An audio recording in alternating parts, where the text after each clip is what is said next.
Paano mo kakilala ang iyong kandidato? Ang iyong boto ay sagrado. Makialam, makibalita, makisali.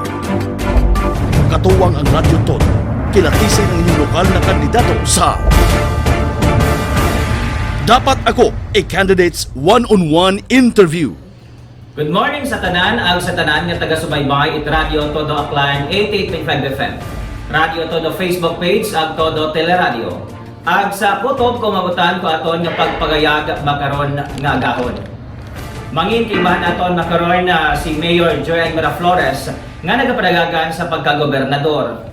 In this one-on-one interview, the candidates will present their visions, plans and programs for the next 3 years. Makaron ay andang igaplastar o andang panindugan sa mga nagkainihain nga isyu nga minpaabot kung manesesari nga sektor sa aton nga probinsya. Kahigayon naman raya para sa aton nga mga botante nga kilagahon romang kandidato ag sayuron kung angay ag bagay gibaga sandang nga mga leader it aton nga probinsya. Welcome sa Dapat Ako, the Todo Bantay Halalan Local Candidates Interview 2022 in cooperation with Comelec Aklan. I am your host, Katodong Jess Alonso, and here are the mechanics of our one-on-one interview.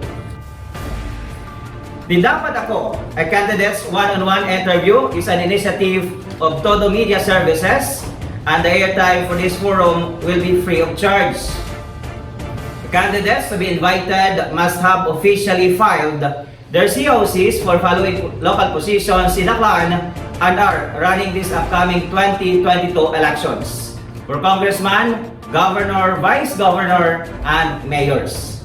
This interview will be pre-recorded and will be broadcast in Todo Media Services platforms. The guest candidates for each episode will be invited to Radio Todo Aklan station. Recording interview time is 9:30 a.m., 11:30 a.m., and 3:30 p.m. to 5 p.m. Mondays to Friday. The guest candidates per episode will each be given 2 minutes to answer several questions and 2 minutes to answer questions from the host. Once only 10 seconds is left, the candidates allotted speaking time. For every questions, a card that says 10 seconds will be held up as a soft reminder that the candidate only has 10 seconds to finish answering the question. No campaign literature, signs, and or any forms of politicking are allowed during the interview. Once all questions have been answered, each candidate will be given 2 minutes for their closing statement. Makaroon nga gahon, iba naton rong President at Mayor's League sa probinsya Dakan ag nagapadagagan bilang gobernador sa ating probinsya, Mayor Joel Miraflores. Sir, maayad-ayad, agahon, welcome sa ating one-on-one interview. Good morning, Jess. Good morning sa mga listeners, viewers na Radyo Todo Kalibo. Bago ng tanan, kahiguyan naman raya Mayor Joel, ipagkilaga o imong kaugalingon sa ating mga clan. Okay. Thank you, Gid. No? Ako si Joel Miraflores, presenting Mayor Ibahay. Second term kong Mayor, actually, Makara. And dati man ako naging board member in Provincia Tagan.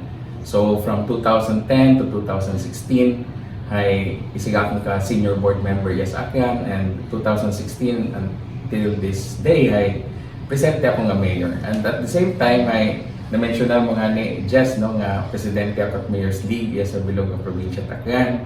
And dahil man karon ay maswerte man ako nung nagaserbisyo man sa tanan ng mayors sa Pilipinas dahil ako roan nga Deputy Secretary General. So kapung pa ako sa National Executive Council na tanan ng mayors sa Pilipinas ang bugal at dungog no kung kanya kakon kundi bilog nga kanon no nga may representative to sa pinaka mataas ng council ito ang mga liga.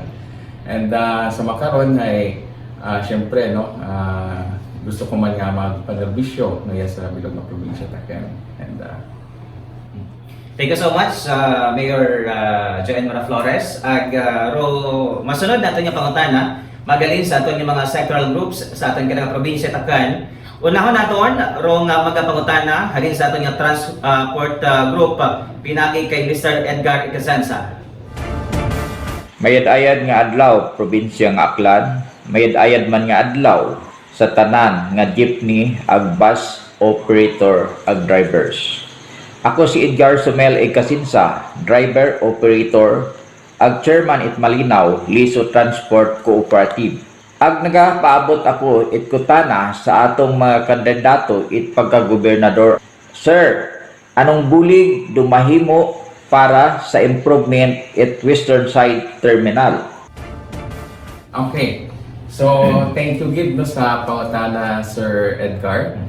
Sambato gid ron no nga iplano naton nga yes sa Western Side ay magkaroon kita it terminal iya man gihapon no gahalin sa Kalibo. Aron ay kung may lugar kita, kung may pwesto kita nga pwede gid nga butangan.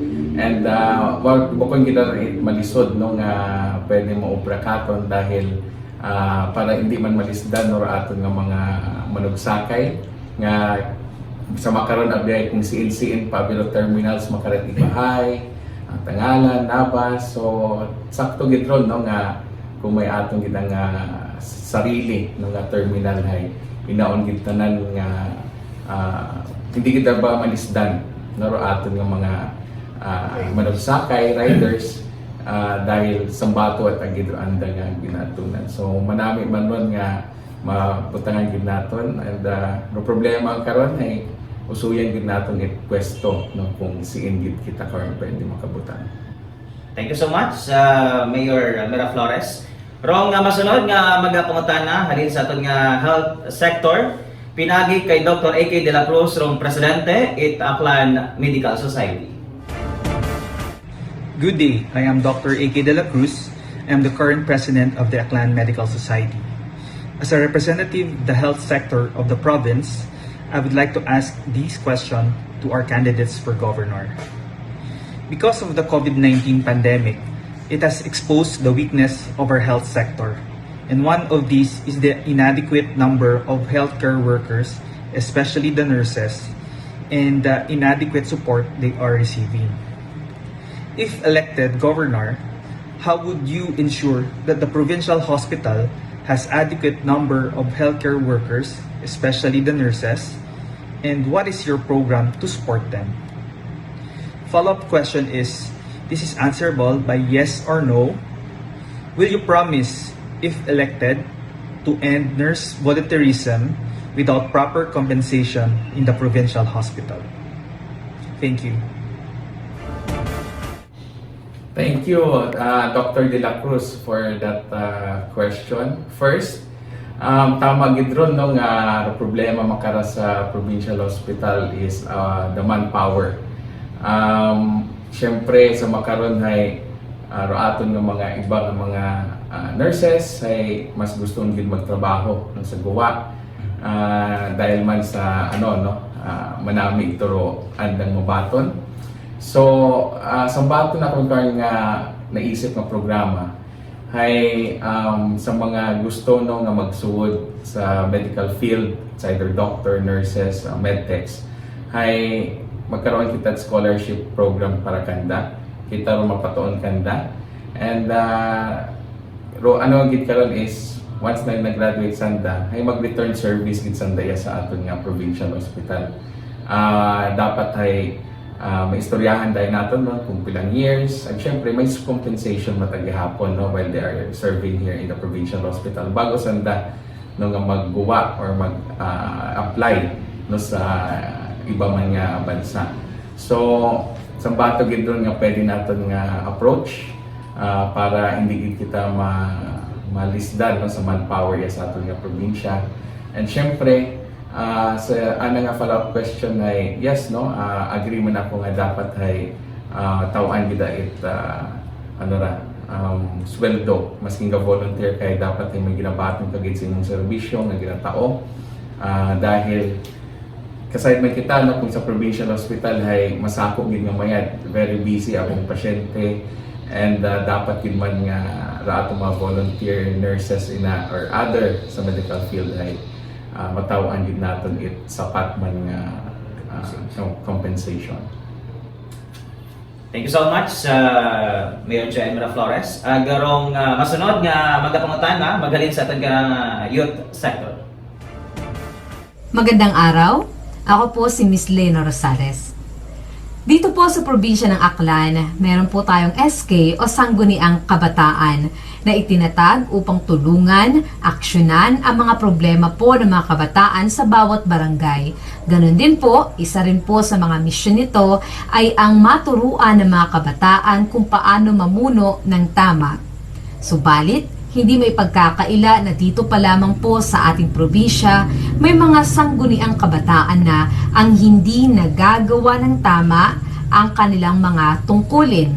Mayroon pong mga barangay dito sa ating probinsya na hindi ginagalaw o nagagalaw ang kanilang mga pondo. At madalas, ang mga SK chairman ay hindi po nagagawa ang kanilang mga dapat na obligasyon. Kung kayo po ay papalaring manalo, paano nyo po ba masusolusyonan ang problemang ito sa ating mga sangguniang kabataan dito sa probinsya ng Aklan? Thank you, Ma'am Rosales. Tama, no? Problem gid ako amat no sa aton nga SK is pag-approve it andang budget. And hindi gid sanda kabugal karon, no? Kung bukod it I mean, random budget ay kung pa nag-agi sa tamang proseso. So, sa bato gid karon gid-obra man makaron is gina-assist gid sanda, especially the ALG, no, para ma-fast track kung ano ng mga dokumento nga kailangan ay mapresentar ya ginanda, maobra ginanda para madasig no pag-approve it ang nga budget. But besides sa SK, may ato man nga pwedeng maobra no nga may Provincial Youth Development Council kita nga bukod man it hindi man mag-ano sa trabaho at SK kundi gabulig man kanda para ng mga programa para sa youth ay mapaabot din natin sa grassroots level. So halinyagi sa Kapitolyo ay may inatagagi sa gabulig nga para kung may mga programa o gobyerno ay bisan mag-agi sa SK or not, ay pwede ta natin ma-implementar para mataot na natin sa aton ng mga inunga. So paagi nga sa council ay in-accord no pwede nga may SK or nga representative sa eskwelahan nga mga president mga SSG presidents nga representative, may out of school youth representative para tanan-tanan nga mga concerns sa atong kabataan ay ina-accord nga sa Kapitolyo ma-aksyonan, mabilog ng mga programa para madali ang dahil kita mag-implementar. Kibahan tanan nga sektor nga pamuno sa aton nga youth, no? So haron no sa bato gid nato nga pwede maubra ag-ubrahon gid nato para sa kabataan. Pila ka mga concern man sa aton nga sosyedad, Mayor Joel Miraflores, bilang nagpadagagan sa mas mataas nga posisyon sa aton nga probinsya. Ko 2018 19.8% rong poverty rate kung probinsya itakan. Nagsaka paraya ko first half in 2021 sa 24.9% o kung kabilugan nga 152,300 nga individual. Sunod sa datos si PSA o Philippine Statistics Authority. Kung tawaan itsansa na maging gobernador sa ating probinsya, paano mo masolusyonan o kung mapanaba rong kapobrehon sa ating probinsya? Yes, no, tama gid ron, especially harang pandemic, abo nga trabaho, negosyo na dugaan. That's why apektado gid ro aton ng mga pamilya sa probinsya Tacloban. And sa bato gid karon nga solusyon is ro pagpabaskog naton sa aton nga agricultural sector. Ro aton makarang plano ay since may aton nga Boracay sa gihapon, ginambag ito sa Boracay, yung mga resort owners ay sa iba pasanda nung gabuo it andang pagkaon bukod at iyan nga ni sa akyan, nalisday nga isang na mabuhay sa akyan. So, papaskogon kita natin ron, no? Pero mga high valued crops, hog farming, livelihood, basta paagit na lang sa livelihood programs nga matawaan natin with different sectors. Bukod niyang itro munisipyo, kundi mapanaog kita sa barangays, mapanaog kita sa mga women sectors, mapanaog kita sa youth sector, nga matawaan sa dait makarang klase nga livelihood programs. Ipagubot na itong kanda nung hararo atong kinanganon for food security ya sa atong probinsya Aklan. And paagi man karon no kapati ako nga mamat-amat naton no mapanubo poverty incidence ya sa Aklan. Especially kung haratan na inflation gid no para sa aton nga pumuyo. At sa bato karon ay tourism man gihapon ya sa probinsya no, mainganyo gihapon kita it mga turista paagi sa pagpabaskog naton it mga serbisyo nga ginatao paagi sa tourism, Boracay man or local yakaton. And sa bato is ma-partners gid kita no sa business sector. Dapat hay makapaubra kita it industrial park nga ginatawag no, invite kita investors through tax incentive nga hindi isang naman nga manami ba aton nga matao no kanda para mag-agtubig sa daya, magnegosyo sa daya, magtao sa trabaho para yakaton. Sambilog sa mga concern it mga mangunguma sa aton kada nga probinsya, hayro mas mataas nga presyohanan it fertilizers. Pero manaba nga presyo it produkto. Ano yung konkreto nga plano para sa mga mangunguma? Yes, and haron ginangani ro haumpisahan yun it provincial government no. 2 weeks ago, open yung ginato no Aklan Grain Center nga ginatawag. May plano kara or gina-execute nga ni gobyerno naton nga sandon nga bakal no it bugas no halin sa atong farmers. So direkta nga pwede ro farmers nga supply sa atong probinsya. Pero presyohan makaron it gabtong nga ginabakal it probinsya ay 15 pesos per kilo, which is mataas no sa gina-offer it aton ng mga middlemen. So ga-compete yung dahil kara no aton ng mga middlemen sa atong gobyerno. Siyempre pataasan mo nandaro anda para magpakat gabtong.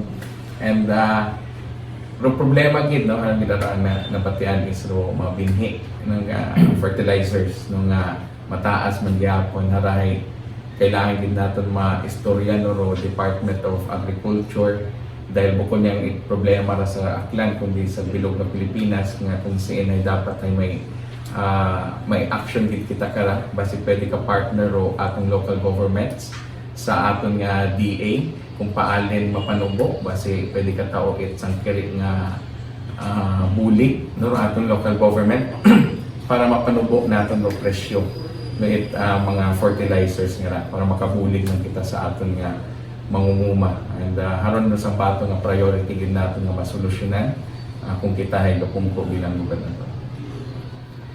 Sa milog sa mga nagadagait pag-umuad kung probinsya ug turismo sa Isla Boracay, abo nga mga concern ag complaint halin sa aton nga mga kigmanghuran nga may mga tourist destination sa aton nga probinsya nga wa nahataw it attention. Ag sa Boracay lamang naga-focus. Paano mo ma-maximize Mayor Joel rong turismo sa aton nga probinsya? Tama gid ron and sambato gid naton sa priority dahil iya sa akin panganganya ay maabot kitang gina-offer nga destinasyon, kultura, tradisyon nga uwa na sa ibang lugar. And may mga example yung gidra na sa ibang lugar like Bohol. Nga ginaampo ko niyang it bye-bye na randa nga gina-offer kundi bilog ng nga probinsya. So may ginatawag ko nga tourism circuit. Pwede kita karon ka offer no sa aton nga mga turista, a day trip, overnight trip no iya sa aton nga probinsya iya sa mainland para ma-experience ng daro Aklanon culture.